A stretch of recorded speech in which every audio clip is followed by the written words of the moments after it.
Hello আসসালামু আলাইকুম, welcome to বুজা এন্টারটেনমেন্ট। আমি সাখাওয়াত সানি আছি আপনাদের সাথে। এখন আমি কথা বলবো হইচইয়ের অরিজিনাল ওয়েব সিরিজ জিম্মি নিয়ে, যেটা বানিয়েছেন আশফাক নিপুণ। 7 পর্বের ওয়েব সিরিজে অভিনয় করেছেন জয়া আহসান, শাহরিয়ার নাজিম জয়, ইরেশ জাকে সহ আরও অনেকে। এই সিরিজে মূলত দেখানো হয় আমাদের যে গত বছর জুলাই অভ্যুত্থান হয়ে গেল, সেটার পটভূমিতে একজন সাধারণ গৃহিণী এবং কর্মজীবী নারী, যার নাম হচ্ছে রুনা লায়লা, সে তার অফিসে কোনো একভাবে অনেকগুলো টাকা আবিষ্কার করে এবং সেই টাকাগুলো নিয়ে সে কী করে পরবর্তীতে, এবং সে এই টাকার কারণে কী ধরনের পরিস্থিতির সম্মুখীন হয়, সেই ব্যাপারটাই এই 7 পর্বের ওয়েব সিরিজে দেখানো হয়েছে। এক একটা পর্বের দৈর্ঘ্য নিম্নে 20 মিনিট থেকে সর্বোচ্চ 30 মিনিট পর্যন্ত। সো সব মিলিয়ে 2.5 ঘন্টার আশেপাশে হবে এটার দৈর্ঘ্যটা। সো আমি যেই জিনিসটা প্রথমেই বলতে চাই যে এবারের আসলে ঈদে আমাদের বাংলাদেশি কন্টেন্ট ক্রিয়েটরদের ঈদ আয়োজনটা কিন্তু খুবই জমজমাট। সিনেমা হলে যেমন সিনেমা হল মানে সিনেমাগুলো খুব দাপিয়ে বেড়াচ্ছে, দর্শকদের বিনোদিত করছে, ছোটো পর্দার আয়োজনও কিন্তু খারাপ না।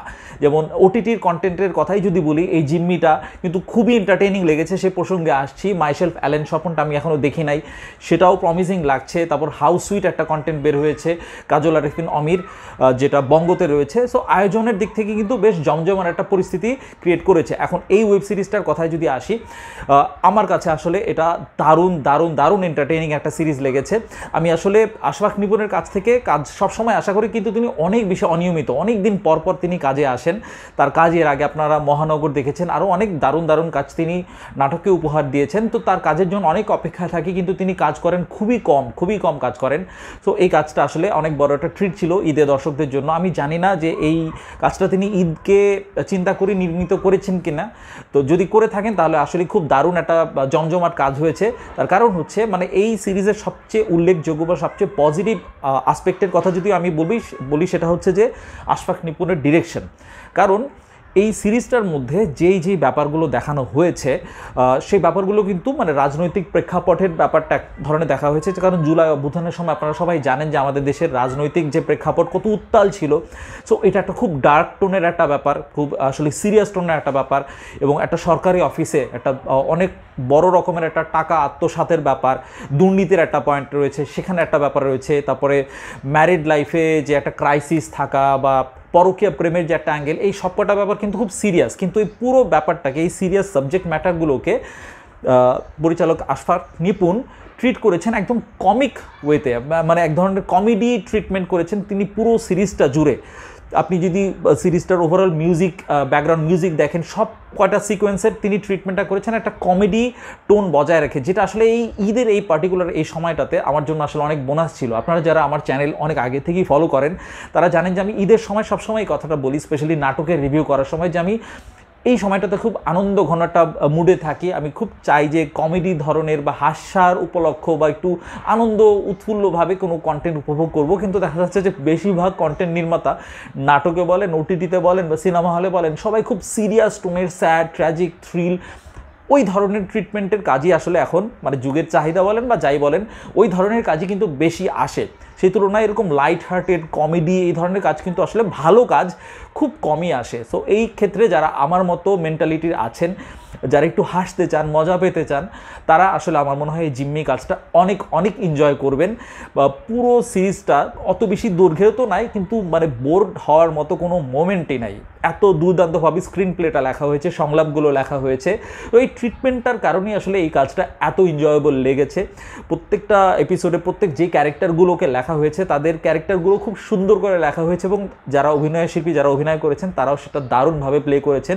এখানে অবশ্যই সবার আগে জয়া আহসানের কথাই বলতে হয়, যে আমাদের দেশের মানে কি বলবো, সবচাইতে মেধাবী গুণী অভিনয়শিল্পী এই মুহূর্তে তিনি।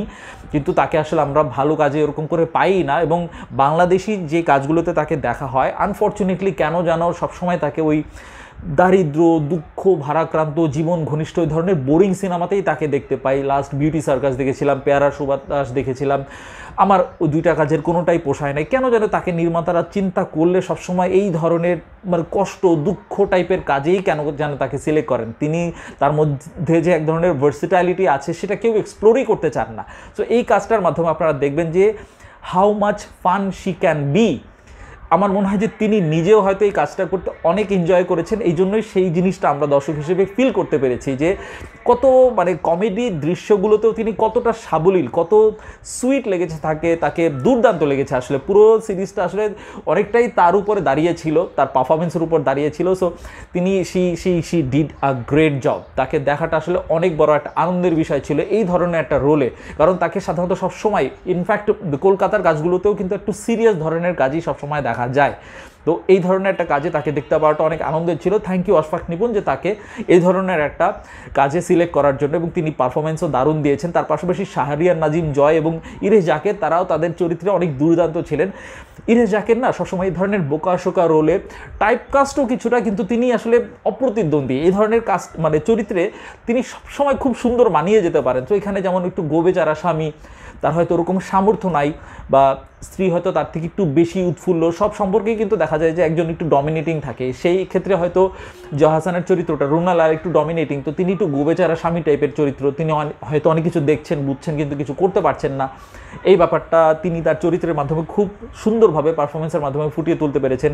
শাহরিয়ার নাজিম জয়ের যে তার কাছ থেকে যে ধরনের কমিক টাইমিং বলেন বা তার চরিত্রে যে গ্রে শেডগুলো আছে সেগুলো তিনি খুব সুন্দরভাবে ফুটিয়ে তুলতে পেরেছেন। তার সাথে এই দুজনের সাথেই জয়া হাসানের যে বিভিন্ন ইন্টারাকশন, বিভিন্ন ম্যাচিউর দৃশ্য রয়েছে যেটা খুব আর্টিস্টিকলি এবং কমেডির সাথে ফুটিয়ে তোলা হয়েছে, যে মানে the director was walking a fine line between becoming uncomfortable and vulgarism. Like এই দুইটা জিনিসের মধ্যে খুব সুন্দরভাবে আর্টিস্টিকলি এই দুজনের মধ্যে যে কিছু ইন্টারাকশন দেখানো হয়েছে, এই জিনিসটা খুব ম্যাচিউরলি হ্যান্ডেল করা হয়েছে। সো ম্যাচিউর যারা অডিয়েন্স আছে তাদের আশা করি অনেক অ্যাপ্রিসিয়েট করবেন তারা এই দৃশ্যগুলোকে যেভাবে হ্যান্ডেল করা হয়েছে, এবং রাজনৈতিক প্রেক্ষাপটের যে ব্যাপারগুলো সেটা আসলে খুব রিলেভেন্টলি উঠে এসেছে। আসলে এই কাজটা কি বলবো, এক ধরনের ডকুমেন্টেশনও হয়ে থাকলো যে ওই সময়টাতে কি ধরনের বাংলাদেশের পরিস্থিতি ছিল।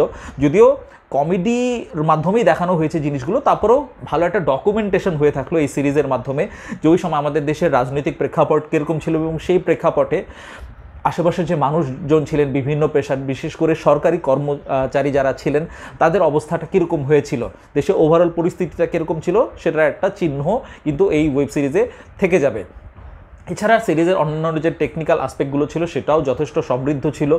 এগুলো নিয়ে আসলে খুব বেশি বলার কিছু নেই। আমার কাছে যেটা মনে হয়েছে যে এটা খুব এন্টারটেইনিং একটা সিরিজ হয়েছে, যদিও সিরিজের স্ট্যান্ডার্ড অনুযায়ী হয়তো সংক্ষিপ্ত, ওই ব্যাপারে তো আমার কমপ্লেন সবসময় থাকে, কিন্তু এছাড়া আসলে এখানে আসলে কমপ্লেন করার মতো আমি তেমন কোনো অবকাশই পাচ্ছি না। আপনারা যদি এখনও না দেখে থাকেন প্লিজ এই সিরিজটা অবশ্যই দেখবেন। আমি খুব হাইলি রিকমেন্ড করবো যারা বাসায় বসে ওটিটিতে কোনো কিছু এনজয় করার খুঁজছেন কি দেখবেন, তারা অবশ্যই এই সিরিজটা চেক আউট করুন। আর যদি অলরেডি দেখে থাকেন আপনাদের কাছে কেমন লেগেছে প্লিজ কমেন্ট সেকশনে জানাবেন। ভিডিওটি ভালো লাগলে লাইক ও শেয়ার করুন। এই চ্যানেলে এরকম কন্টেন্ট নিয়মিত দেখতে চাইলে এই চ্যানেলে সাবস্ক্রাইব করে আমাদের সঙ্গেই থাকুন। আপনারা সবাই ভালো থাকুন, সুস্থ থাকুন, নিরাপদে থাকুন। আল্লাহ হাফেজ।